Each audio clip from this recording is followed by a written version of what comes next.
ನಮಸ್ಕಾರ, news first ಲೈವ್ಗೆ ಸ್ವಾಗತ. ನಾನು ನವೀನ್ ಕುಮಾರ್. ಈ ಕ್ಷಣದ ಪ್ರಮುಖ ಸುದ್ದಿಗಳನ್ನು ನೋಡ್ತಾ ಹೋಗೋಣ. ಅದಕ್ಕೂ ಮೊದಲು ಹೆಡ್ಲೈನ್ಸ್. ನಾನು ಸಿಎಂ ಏನು ಮಾತಾಡಿದೀವೋ ಅದೇ ಫೈನಲ್. ಅದನ್ನು ಬಿಟ್ಟು ಇನ್ಯಾರ ಮಾತಿಗೂ ಕಿಮ್ಮತ್ತಿಲ್ಲ. ನವೆಂಬರ್ ಕ್ರಾಂತಿ ಚರ್ಚೆ ಹೊತ್ತಲ್ಲಿ ಮತ್ತೊಮ್ಮೆ ಒಗ್ಗಟ್ಟಿನ ಮಂತ್ರ ಜಪಿಸಿದ ಡಿಸಿಎಂ ಡಿಕೆಶಿ.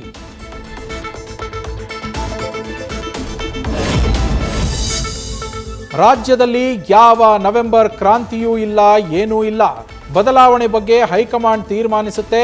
ಅದನ್ನು ಹೊರತುಪಡಿಸಿ ಕ್ರಾಂತಿಯೂ ಇಲ್ಲ, ಭ್ರಾಂತಿಯೂ ಇಲ್ಲ. ಸಚಿವ ಡಾಕ್ಟರ್ ಎಚ್ ಸಿ ಮಹದೇವಪ್ಪ ಪ್ರತಿಕ್ರಿಯೆ. ರಾಮನಗರದಲ್ಲಿ ರೇವ್ ಪಾರ್ಟಿ ನಡೀತಾ ಇದ್ದ ಹೋಮ್ ಸ್ಟೇ ಮೇಲೆ ಪೊಲೀಸರ ದಾಳಿ. 130ಕ್ಕೂ ಹೆಚ್ಚು ಯುವಕ ಯುವತಿಯರ ಬಂಧನ. ವಾಟ್ಸಾಪ್ನಲ್ಲಿ ಜೆನ್ಜಿ ಗ್ರೂಪ್ ಮಾಡಿ ಆಯೋಜನೆ. ಪಾರ್ಟಿಯಲ್ಲಿ ಮಾದಕ ವಸ್ತುಗಳ ಬಳಕೆ ಆರೋಪ.